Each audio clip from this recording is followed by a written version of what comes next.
The US Navy's weakness against China is exposed as Trump tries harder to please Xi Jinping. Trump appears rattled by Xi Jinping's warning on Taiwan, which explains his sudden caution. Is America's shrinking submarine fleet weakening Trump's position as he faces Xi? Is the US Navy setback in Hormuz proof that China and Russia have the upper hand at sea? Could America face not just a missile gap, but also a serious shortage of attack submarines? The shrinking size of the US attack submarine fleet has emerged as a significant strategic weakness, raising concerns among military planners about the Navy's ability to sustain global undersea operations. At the same time, China and Russia are rapidly expanding advanced undersea warfare capabilities across multiple theaters, investing in submarines, sensors, and weapons that complicate US planning. Decades of post-Cold War budget cuts and force reductions are now haunting the US Navy, as steadily falling submarine numbers strain deterrence and operational coverage. The crisis can be traced back to the US decision to cancel most of the Seawolf-class program after the Soviet Union's collapse, a move that left the Navy with far fewer high-end attack boats than planned. The Navy originally planned a 29-boat Seawolf fleet designed specifically to counter Soviet submarines and maintain undersea superiority in contested waters. However, only 3 Seawolf-class submarines were built: USS Seawolf, USS Connecticut, and USS Jimmy Carter, leaving a large gap between ambition and delivery. Analysts now warn that that decision produced a long-term strategic deficit in undersea capability that the United States cannot quickly or cheaply reverse. The US Navy is also facing major delays in Virginia-class production and growing maintenance bottlenecks that are slowing the renewal of the attack submarine force. Submarine output has fallen well below planned targets because of chronic labor shortages and persistent supply chain problems that affect building and repair yards. Several Virginia-class boats are running years behind schedule as parts, workforce, and yard capacity shortages compound and push back delivery timelines. Projections warn the US attack submarine fleet could shrink to roughly 47 boats by 2028 to 2030 if current trends persist, producing a thinner global presence. Such a decline would create operational gaps across the South China Sea, the Arctic, the North Atlantic, and the Indian Ocean, limiting forward US deterrence and response options. China's rapidly expanding submarine fleet has become a central driver of US strategic concern as Beijing accelerates production and capability upgrades. The People's Liberation Army Navy currently operates more than 60 submarines, a mix that is growing both in number and technological sophistication.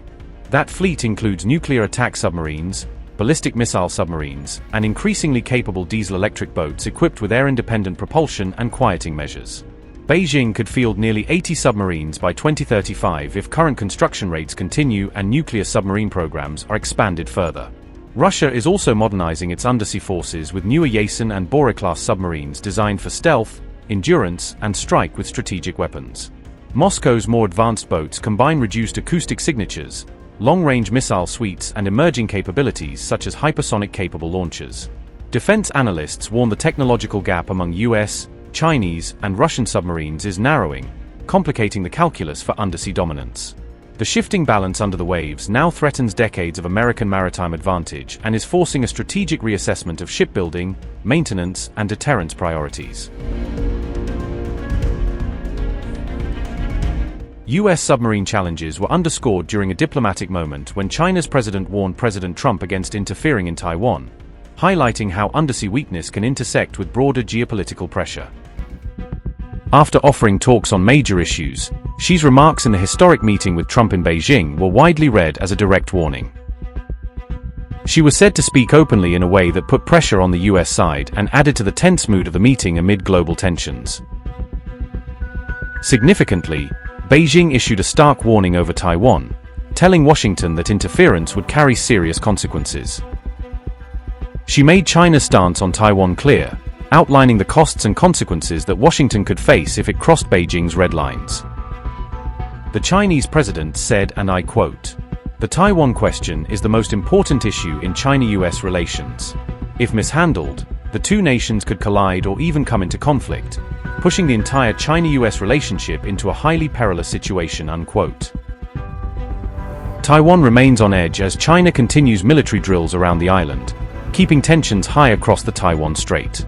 The United States is pressing Taiwan to increase its defense budget as China intensifies its military activity around the island. She could try to take advantage of the USA's depleted weapons stockpile, raising fears about whether Taiwan could face greater pressure. US missile and defense system stocks were nearly used up in the 40-day war with Iran, highlighting how quickly modern warfare can drain arsenals. Let me say a few words first, and then I'd like to invite you, Mr. President, to deliver your opening remarks. President Trump, I'm very pleased to meet you in Beijing. Welcome back to China after 9 years.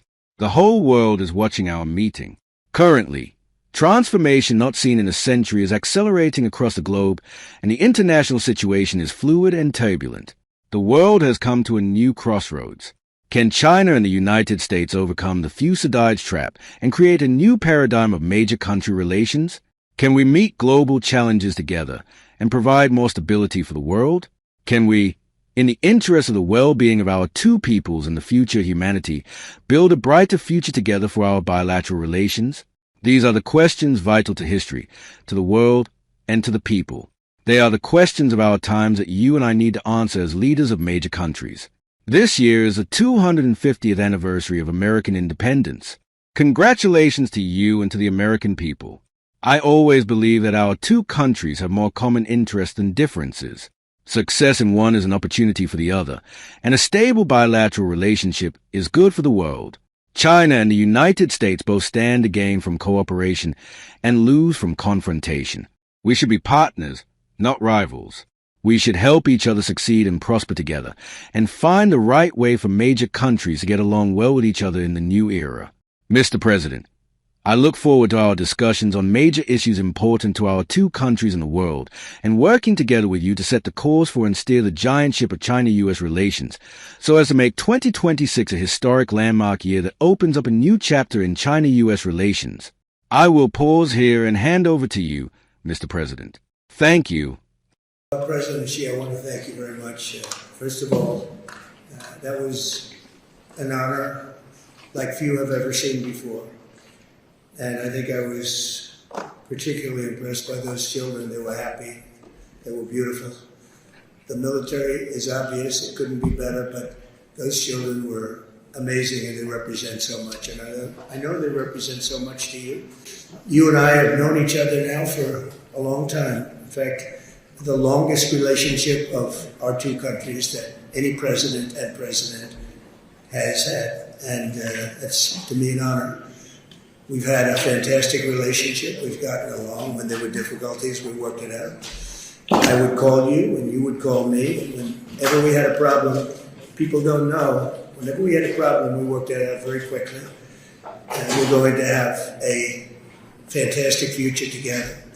So I really look very much forward to our discussion. It's a big discussion. There are those that say this is maybe the biggest summit ever.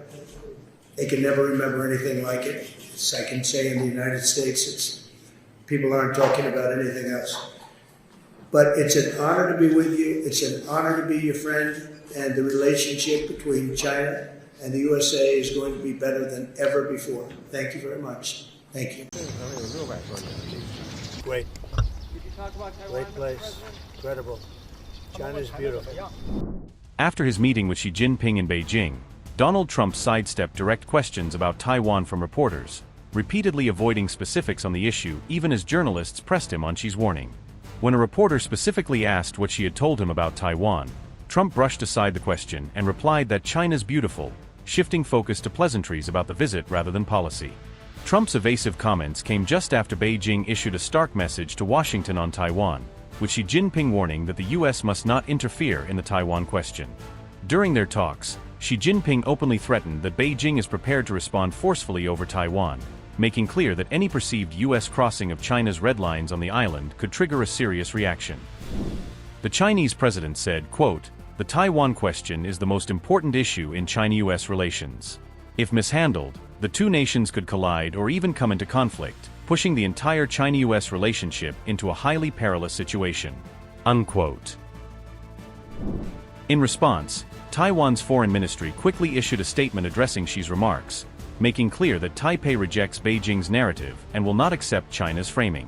Taiwan warned that China is the sole major source of risk to peace and stability in the Taiwan Strait and the broader region, accusing Beijing's military pressure and threats of creating the current tensions.